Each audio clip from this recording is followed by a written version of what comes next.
every Game of Thrones character that was loved by all the fans, there is always one that was absolutely despised, starting with Ramsay Bolton. Ramsay Bolton first appeared as a kind servant helping Theon Greyjoy escape Winterfell. He led Theon deeper into the woods, only to capture him and lock him in the dungeon. If you think this has a happy ending, you haven't been paying attention. Ramsay slowly stripped Theon of his identity as he kept him locked up and constantly tortured him. What's your name? Theon Greyjoy. He even peeled off parts of Theon's skin, laughed at his screams, and played cruel games where he would let Theon escape just to catch him one more time. When hurting him physically wasn't enough, Ramsay mutilated him, cutting off his manhood and later mocking him by waving a sausage as a joke during breakfast. Ramsay wanted to completely break down who Theon was. After endless torture, Ramsay forced him to give up his identity, insisting he only answer to the name Reek. Reek? That's a good name for you. But his cruelty wasn't limited to Theon. Sansa Stark was to marry him as a match meant to restore her family's claim to Winterfell. Believing it was her chance to take back her home, she agreed. But little did she know she was going to marry a monster. On their wedding night, Ramsay forced himself on her while making Theon watch, breaking them both in different ways. From that moment on, Sansa's life became a cycle of torment. Ramsay locked her away, kept her under constant watch, and used her pain as his entertainment. Ramsay's thirst for power grew alongside his cruelty. Once Roose Bolton was named Warden of the North, Ramsay wanted the world to see him as a true son and rightful heir.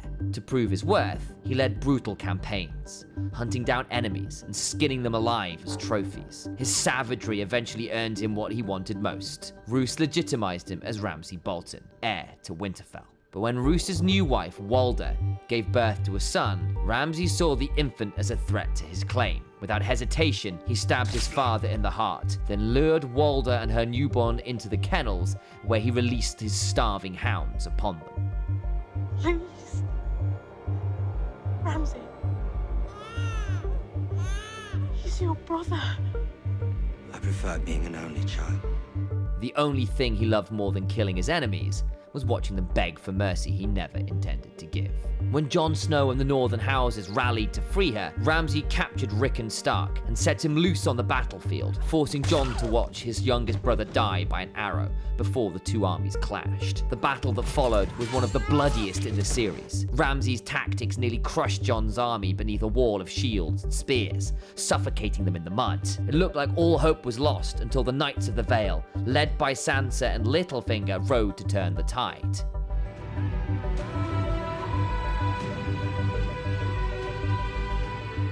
After facing defeat, Ramsay retreated into Winterfell, but this time, no one came to save him. Sansa locked him in with his own hounds, who hadn't been fed in days, and when he tried to command them, they turned on him instead and ripped him apart while Sansa watched.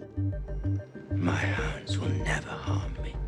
What delicious irony. But while Ramsay sank deeper into cruelty with every choice he made, Jon Snow earned everyone's love through his honor and sacrifice. Jon Snow. When Jon Snow first steps into Game of Thrones, he isn't your typical Stark heir. Instead of standing tall like a lord, he's introduced as the quiet outsider, forever carrying the word bastard on his shoulders. I'm not a Stark.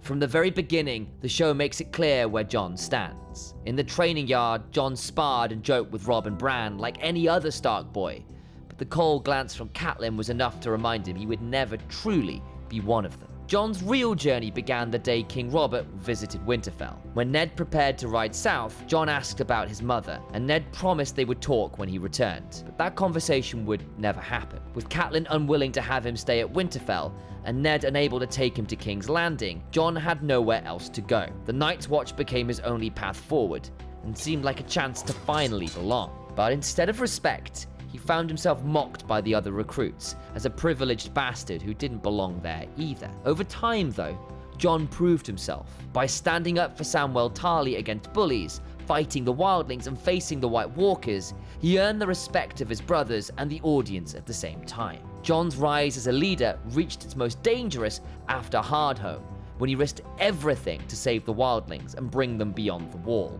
But that decision left the Night's Watch divided, and the resentment only grew as more wildlings passed through the wall under his command. One night, Jon was told his uncle Benjen had been spotted outside, and he rushed into the courtyard only to realize it was all a trap. Surrounded by people he thought of as his brothers, he felt the knife drive into him, then another, each one deeper than the last. The circle closed tighter until Ollie, the boy he had treated like a son, stepped forward and struck the final blow. For the watch. For a moment, it felt like that was the end of Jon Snow. His resurrection, however, showed that his story was only just beginning. Returning from death gave him a new sense of purpose, and it set him on the path to lead the North. He struggled with the weight of command, but by executing the traitors who stabbed him and successfully rallying the houses of the North, he showed a man stepping fully into his role of leadership. The war that followed was the Battle of the Bastards, where Jon and Sansa fought to reclaim Winterfell from Ramsay Bolton. Jon's army was heavily outnumbered, and as Ramsay's cavalry charged across the field, he threw away the sheath of his sword, knowing that this might be the last time he would ever use it.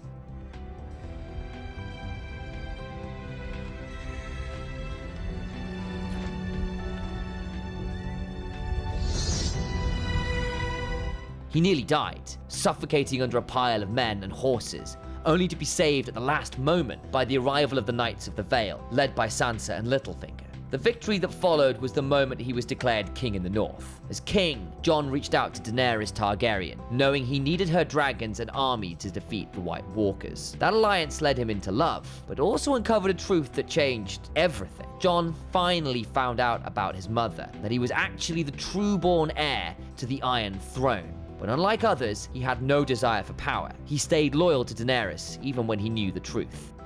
You are my queen. I don't know what else I can say. But in the end, when Daenerys burned King's Landing, Jon realized he had to make a choice between love and duty. Killing her wasn't just betraying the woman he loved, it was Jon's choice to stop another mad Targaryen before she could rise. That single choice proved again why fans loved him. While Jon Snow remained one of the most loved characters in the show, Joffrey Baratheon was the face of cruelty that made audiences hate him more than anyone else in the show.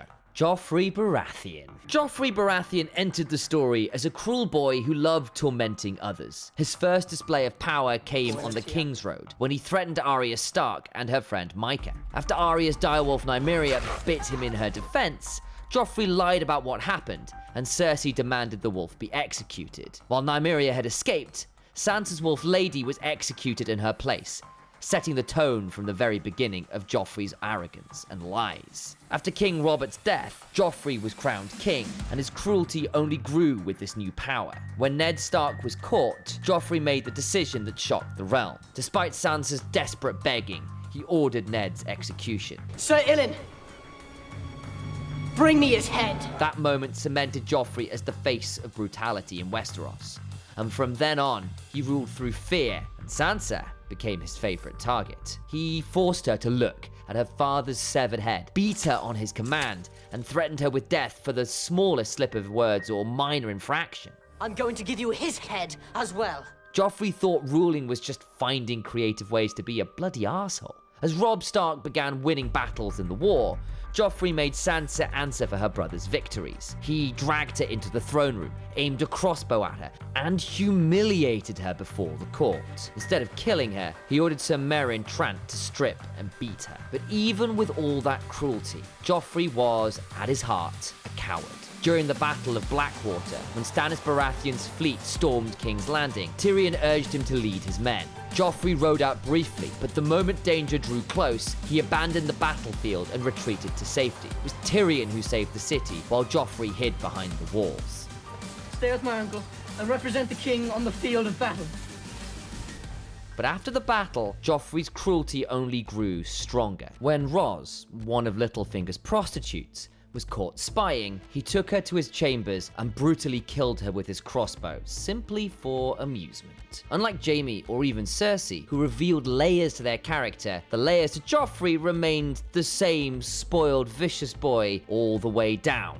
believing his crown made him untouchable. His arrogance followed him all the way to his wedding with Marjorie Tyrell. At the feast, he mocked Tyrion in front of everyone, forcing him to pour wine and kneel like a servant. But moments later, as he drank from his cup, the poison took its effect. He collapsed to the floor, choking and clawing at his throat before turning purple. In his final moments, Joffrey pointed at Tyrion, blaming him for his death, before dying in his mother's arms.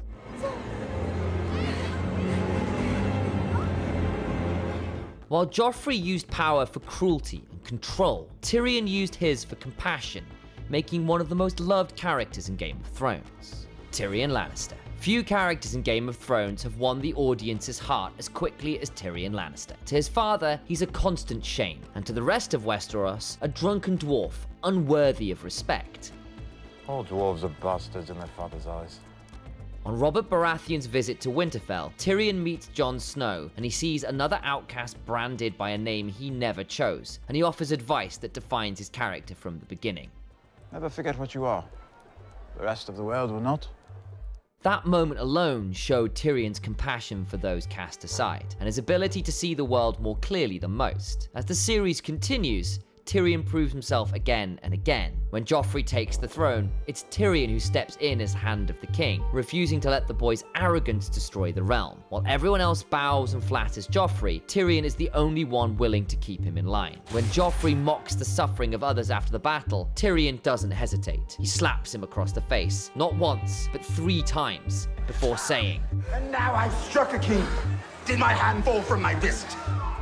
Moments like this made audiences love Tyrion because he was the only one who dared to challenge the king's power and put Joffrey in his place when no one else in his life would. But Tyrion's defining moment of leadership came during the Battle of Blackwater. With Stannis Baratheon's fleet breaking through the bay and Joffrey fleeing to safety, King's Landing was on the brink of collapse. Tyrion seized control, ordering the use of wildfire to destroy Stannis' ships in a massive explosion that lit up the night.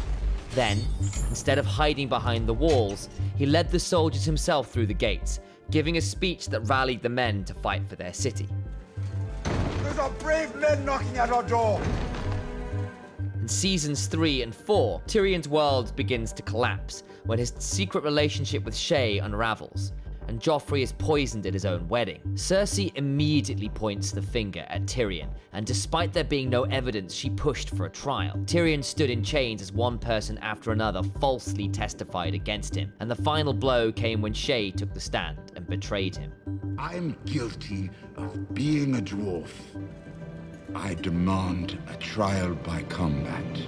With the crowd against him and his family determined to see him dead, Tyrion made his final gamble and demanded a trial by combat. And when Oberyn Martell fell to the mountain, Tyrion's execution was all but certain. But in his final moments, brother Jaime helped him escape his cell. Instead of simply fleeing though, Tyrion went to confront his father, and he discovered Shae lying in Tywin's bed. Tyrion strangled Shae out of rage and went to find Tywin. For years, Tywin had called him a disgrace, and all that built-up rage was finally let loose as he put a crossbow bolt in his father's chest, before fleeing King's Landing with Varys. From there, Tyrion fled across the narrow sea to Meereen, where he became an advisor to Daenerys Targaryen. But as Daenerys grew more ruthless, Tyrion's words began to lose their weight. When she burned King's Landing, he finally saw the queen he believed in was gone and cast aside his pin of the hand.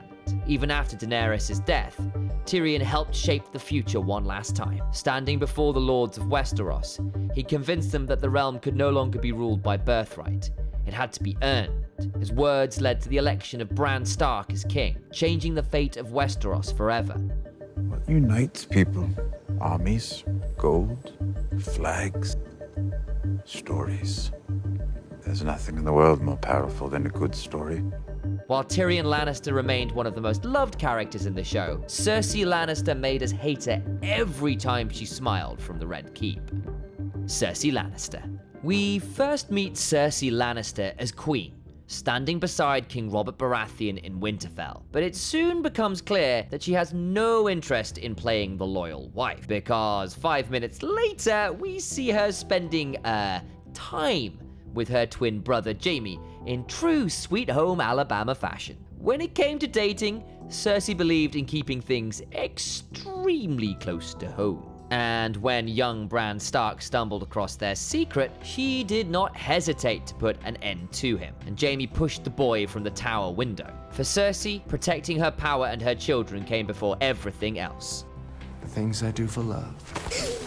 Her ambitions only grew after King Robert's death. With Joffrey on the throne, Cersei pushed him forward as her golden heir, thinking she could rule through him. When Ned uncovered the truth, he gave her a chance to escape. But instead, Cersei answers with one of the most iconic lines in television history. When you play the Game of Thrones, you win or you die. There is no middle ground. Cersei stood by as Joffrey ordered Ned Stark's execution, but her hatred for her brother Tyrion added another layer to why audiences despised her. She never forgave him for their mother's death in childbirth and treated him as a curse on the family. And that bitterness only grew over the seasons, especially after Joffrey's poisoning, and she accused Tyrion of the murder without any evidence. But nothing defined her ruthlessness more than the destruction of the Sept of Baelor. On the day of her trial, Cersei did not appear. Instead, she unleashed wildfire beneath the Great Sept of Baelor. The massive green explosion consumed the building, instantly killing the High Sparrow, Marjorie Tyrell, and hundreds of her enemies within the Faith Militant. But her victories always came at a cost. From a nearby window, her son Tommen watched the Sept explode. With his wife and Faith both gone, he silently removed his crown and jumped from the ledge. Cersei had finally seized the throne she so coveted, but the cost was the last of her children. Even in the final season, while Jon and Daenerys marched north to face the Night King, Cersei refused to send her armies and instead plotted to let both sides destroy each other so she could sweep up what remained. She even struck a deal with Euron Greyjoy to secure her hold on the throne, continuing to manipulate every alliance to serve her own ends. But her downfall came with Daenerys' assault on King's Landing. As Daenerys' forces closed on King's Landing, Cersei refused to admit defeat. Even as the Golden Company was wiped out and the Iron Fleet burned, she stood in the Red Keep, as her pride and ego would not let her surrender and save thousands of lives. She didn't order the bells of surrender to ring until the very last moment, and by then, the city had already suffered countless deaths. Her downfall came quickly after. Jaime returned to her side, and together they fled into the depths of the keep, but there was no escape. The two were buried alive in each other's arms as the castle collapsed on top of them. For viewers, it was a fitting end. Cersei spent her life clinging to power, but in the end, the very foundations of her reign came crashing down around her. But while Cersei ruled through manipulation and fear, Daenerys Targaryen was quickly becoming one of the most loved figures in the world. Daenerys Targaryen. Daenerys Targaryen entered the story as a girl who had no control over her life. Her brother Viserys treated her as property, telling her that their family name would rise again once he married her off to Khal Drogo. I don't want to be his queen. Though she was at first terrified of the Dothraki, Daenerys refused to stay a victim. She learned their language and customs, earning the respect and eventually the love of Khal Drogo. Her new strength was clear when Viserys threatened her in front of the Khalasar. When he expected her to beg for his life, she did nothing and watched as Drogo poured molten gold over his head. Daenerys was slowly finding her strength, and it only deepened when she was tricked by the Healy Mirri Maz Duur and lost both her unborn son and her husband. Instead of letting Drogo live as an empty shell, she ended his suffering with her own hands. She had a massive pyre built for Drogo's body and tied Mirri Maz Duur to it. Then she walked right into the flames. When the fire finally went out at dawn, Drogo was gone, and Daenerys stood unburnt with 3 newborn dragons in her arms. You will not hear me scream. I will. It was the first time in centuries anyone had seen dragons, and the frightened girl we saw had become the mother of dragons. From that moment on, her story became about liberation. In Astapor, she faced the slaver Krasnys, pretending to trade Drogon for the Unsullied. She listened as he spat insults in Valyrian, believing she couldn't understand him, and when the deal was done, she turned to him and revealed the truth. Drogon's fire consumed Kraznys, and Daenerys turned to the Unsullied as their queen. She cast the whip aside and told them they were free, but instead of leaving, they lifted their spears and chose to follow her. With the Unsullied at her side, Daenerys marched from city to city, freeing slaves wherever she went. At Yunkai, she accepted the Second Sons into her service and broke open the city's gates, welcoming thousands of freed men and women into her army.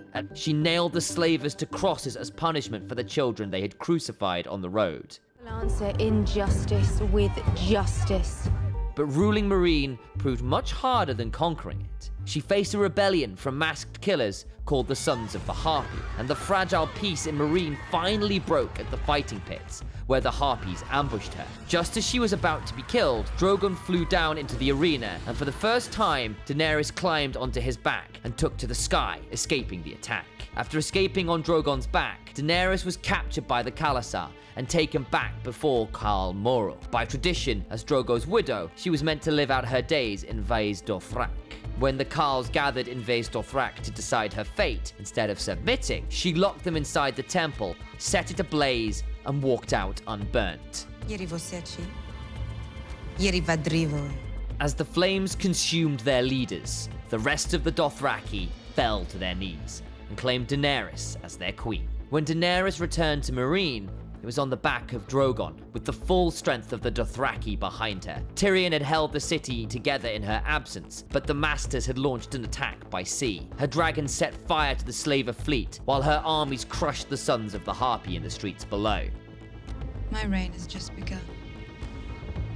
It was her final victory in Essos, and she was no longer just the ruler of Meereen. Daenerys now commanded Unsullied, Dothraki, Second Sons, and 3 dragons. Up to this point, her journey of survival, strength, and liberation made her one of the most loved characters in Game of Thrones. But the fire that freed the slaves in Essos would burn much darker once she crossed the sea to Westeros. Daenerys Targaryen. Her first true test in Westeros came at the Battle of the Gold Road. With Drogon, she burned the Lannister supply line to ash, leaving only terrified survivors kneeling before her. Among them were Randall and Dickon Tarly. She gave them the same choice she had once offered slaves: bend the knee or die. You are not my queen. Tyrion pleaded with her to take them prisoner, arguing that mercy would win her loyalty in Westeros. But Daenerys ignored him and ordered Drogon to burn them alive. Watching noblemen turn to ash shocked Tyrion, and for the first time, he began to question what kind of queen she might become. But Daenerys saw it as strength, believing fear was the quickest path to loyalty. That belief hardened as the war against the dead reached its peak. She flew north to save Jon Snow and lost her dragon Viserion to the Night King's ice spear. Later, her most loyal friend, Jorah Mormont, died protecting her in the Battle of Winterfell. But her losses grew even heavier when Euron Greyjoy ambushed her fleet, striking Rhaegal from the sky with a scorpion bolt. The last thread holding her to mercy was Missandei, but when Cersei captured her, Daenerys was forced to watch as her closest friend was dragged in chains to the walls of King's Landing. Standing beside Grey Worm and Tyrion, she heard Missandei's final words. The mountain brought down his sword. Daenerys' only true friend was gone. From then on, she saw betrayal everywhere. The revelation that Jon Snow was Aegon Targaryen, a true heir to the throne, planted doubt among her allies and threatened the loyalty she had fought so hard to win. Lord Varys, I, Daenerys of House Targaryen, first of my name, breaker of chains and mother of dragons, sentence you to die. When Varys began to act on that truth, she silenced him the only way she knew. Daenerys had Drogon burn Varys alive, and Tyrion knew his queen was now beyond saving. After executing the last person who challenged her claim to the throne, Daenerys focused entirely on taking King's Landing. Her armies broke through the city's defenses, and soon the bells rang in surrender as the Lannister soldiers dropped their swords, signaling that the war was won. From Drogon's back, Daenerys looked down at the Red Keep, the home her family had lost, the throne she had chased her entire life. But instead of accepting her victory and saving the innocent people, she chose to burn the entire city. Her final move was the worst real estate decision in the history of Westeros. Streets, homes, and families burned as she swept through the city, leaving nothing but ash. As the innocent people burned, Tyrion saw the breaker of chains become the tyrant she always promised to fight. You are my queen. No. Jon held her one last time and then drove a dagger into her heart.